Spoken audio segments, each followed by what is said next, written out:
well now. Time for Tarquin. Thank you. Thank you, Rick. Great introduction. And I love the fact, and you've raised how we first met, which is kind of inadvertent networking, I think.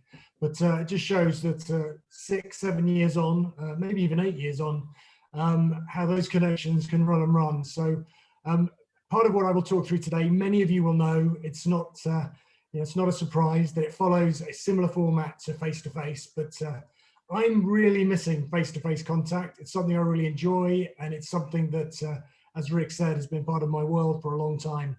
I was a teacher by training many years ago, and then stumbled into recruitment like a lot of people. And here I am now, in front of you all. And I'm really delighted. I should just say, part of the reason I wanted to do this for Find a Cure is it's a privilege to be supportive of the organization, and actually what you all do in terms of raising awareness for your diseases, patient groups, patient advocacy, contacts, the ability to create connections and extend the network is absolutely crucial. And I know, today I hope many of you will come away with new understandings of the way things are done in different places, some things best case scenarios, some ways of working. And hopefully with this, there'll be a few things that you can take away that will work. First thing I'd say is, I don't know if anyone else has felt this, that with networking, digital networking, we do things differently. So we kind of wave. I wouldn't normally do that at the beginning of a conversation. We put up fingers to say yes. I haven't done that for about 20 years, but it's lovely to be here, and I'll just shoot straight in, go on some of the background about what I think this is about, and then give you a bit more information. So the pictures to start with, most people go into networking, particularly face-to-face, with either horror, hence the picture there on the left or right, depending where you're viewing, or gloves up, ready to take on the world. So I would say today and over the next few days, you've got lots of opportunities to network. This is your chance to enjoy it. So you've got direct messages, one-to-one meetings set up, speed networking opportunities. I think there's 2 of those. There's a discussion board in the background, and use this as an opportunity to build those connections. And what I always say with networking, it's about preparation. So if you see people who you recognize and you think, I'd like to begin a conversation with them, look them up on social media, LinkedIn, look up their profiles, their backgrounds, maybe send them a message. It doesn't have to be at the time. And the key thing is to take the pressure off yourself. It's okay if you don't get X number of cards, or you don't sit down with 2 or 3 people you really need to. Things come up, people's engagements change. Today, someone may need to go off and have lunch, perfectly understandable. It's lunchtime. So don't worry about some of those things. But if you do the preparation, you'll hopefully be able to identify some of the people you want to talk to, what that might be about, and then be able to craft something from there. So preparation's crucial, delegate lists, lists of names, all of that's helpful. Next one's obvious, but camera, lighting, sound, all very important. I'm lucky, I'm using just a laptop here. It's got a very good camera and a good sound system, so I can go live like this. I know other people, Rick, great example there with the headset, but you can use what works for you. But do think about that. One of the things I've done is turn this off and turn off any connection to Wi-Fi in the house from other systems. Earlier in the summer, and some of you may have felt this, I had 2 children working in the background, and when they were online, meant to be schooling, I think sometimes they sneaked into other platforms, I struggle with some of my Zoom meetings. They cut out and so on. So we realized A, we needed a booster, and B, we had to make sure that things that didn't need to be connected were cut off. The other thing that fits into is interruptions and privacy. Do not worry. There are going to be interruptions. It's part of the world we're in at the moment. Whether it's Sky News reports or anything else, there are children will come in, dogs barking. There'll be the delivery of something and the doorbell going when you don't expect it. There may well be a very large van outside that decides to dig up the road outside your house when they're on a call. Do not worry, and just tell people that there may be interruptions. I've got X people in the house as well. There is a dog next door, I should warn you now. It's young. Occasionally it decides to bark, and it tends to bark just at the point where I want quiet.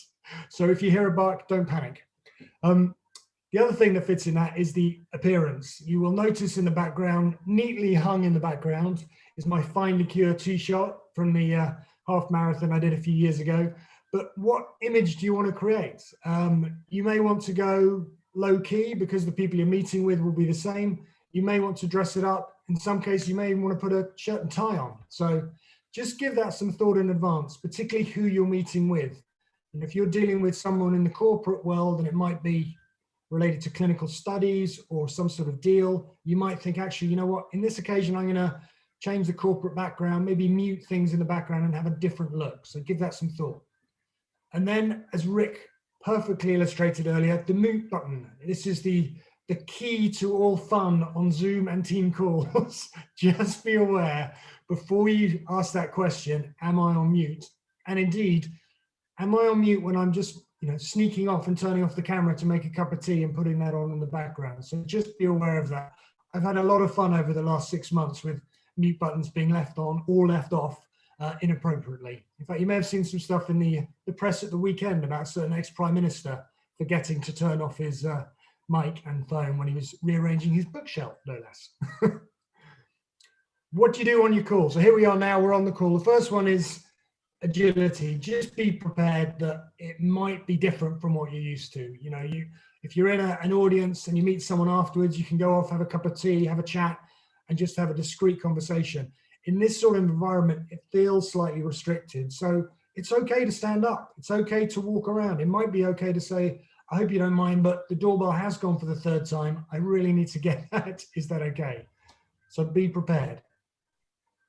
Next one is time. And this is something I've noticed as the world of sort of networking's changed. We are having to move from a work environment, an office environment for many of us, to a home office. And what that means is the lines between virtual and reality of kind of shifting between home and life. It's always worth asking, look, how long do you have? People will sometimes book out an hour for a Zoom, but actually only have half an hour or 45 minutes. To double check who it is you're talking with. Do you actually have that time? Can I be clear on that? Always better to know up front.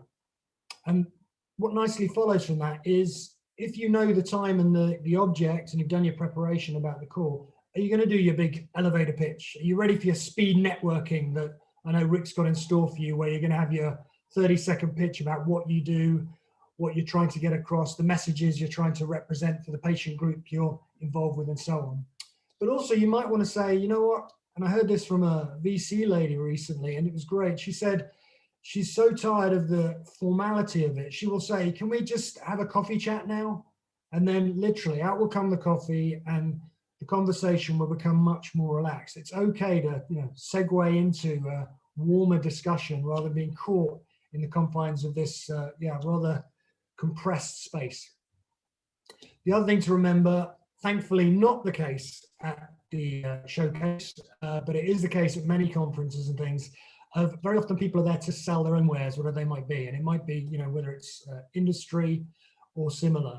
So it's always worth being conscious of, if you're trying to give something to them, they may not be open to the question or the conversation at that point, but make the contact anyway, so you can continue that afterwards. That's really important. And I've put the next sort of 2 parts, and they go together. Make sure you listen to what that person's got to say. You never know what they might say where you can add value. And I know, in the world of not-for-profit and particularly charities and rare diseases, sometimes hearing what someone else has experienced, been through, or had to deal with can be a massive help in you then articulating what you want to do with that organization, or taking that back to your own organization to share it. So do listen about that. And this enthusiasm is crucial in all of the networking. It says there's no point, if you're going to sit there straight-faced and deliver the message, try and liven it up. Try and do it with some enthusiasm. What you're representing is serious in itself. We all know that. But actually the way you get it across, if you can engage with that person and engage in the sense of course, there's going to be emotion involved, but also saying, look, together we can do the right thing. We can make a difference. That can be really powerful. And that fits the last point, sincerity.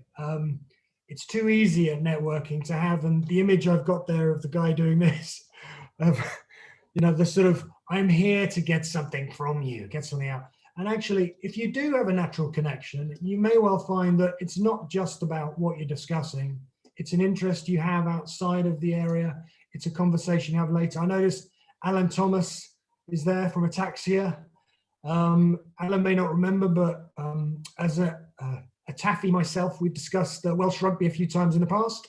And similarly with Rick, you know, knowing his family circumstance, if you don't mind me saying, a few years ago, we've kept in touch about family life. You never know where the connections are. And it's lovely when you get that sincere connection that you can continue over time.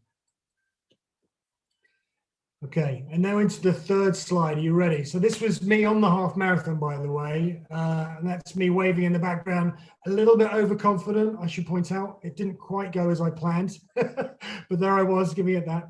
The last bit is the follow-up. And in a lot of the research they've done on networking, they said the thing that differentiates people is the follow-up. So if you make a promise to send them a note, make a connection, you know, share a contact, please do that. That will really separate you off from the other people they meet at that particular conference or event. Share successes, share connections, and that fits very closely with one of the discussions I had with Rick and Mary Rose a few weeks ago, which is, you know, for Find a Cure, part of their role is helping all of you reach the audience you need to reach. If you do that at one of their events, please let them know. It's a wonderful thing for them to then share, which will of course encourage more people to come back, more sharing to continue. So it's easy when you get caught up in the day-to-day to forget to that sort of loop back round. But if you can remember, please do. And then what fits in with that too is just staying in touch. You know, one of the benefits of my job is I'm allowed to stay in touch as part of my job, but I enjoy it, you know, and it's profoundly moving when I meet up with someone several years on who I may not have seen, and we can go back to that conversation we had at a particular event. I think I heard Will Evans was mentioned from Neiman Pick earlier, and I remember meeting him at the World Orphan Drug Congress in Washington. You know, and we kind of bumped into each other, and it's two English speakers here trying to have a conversation. It was just lovely talking about why he was there, what he was trying to achieve. And similarly, I was there in a different capacity, but also representing Find a Cure. And it was lovely to think we've come all this way, halfway across the ocean, and yet we're both here to try and do the same thing. So maybe we can share some contact, share some connections. So with all of that, I'll bring very quickly to the last part, which is, I do love Gary Larson, The Far Side, is preparation. So back to that main point. If you can prepare for the event, prepare for the people you're going to meet, look forward to it, take the pressure off and enjoy it. Honestly, I think networking can be great fun. And in this virtual world, you can actually do more of it and then use the virtual world future to build those live face-to-face interactions when we can all, fingers crossed, in the near future, get back together.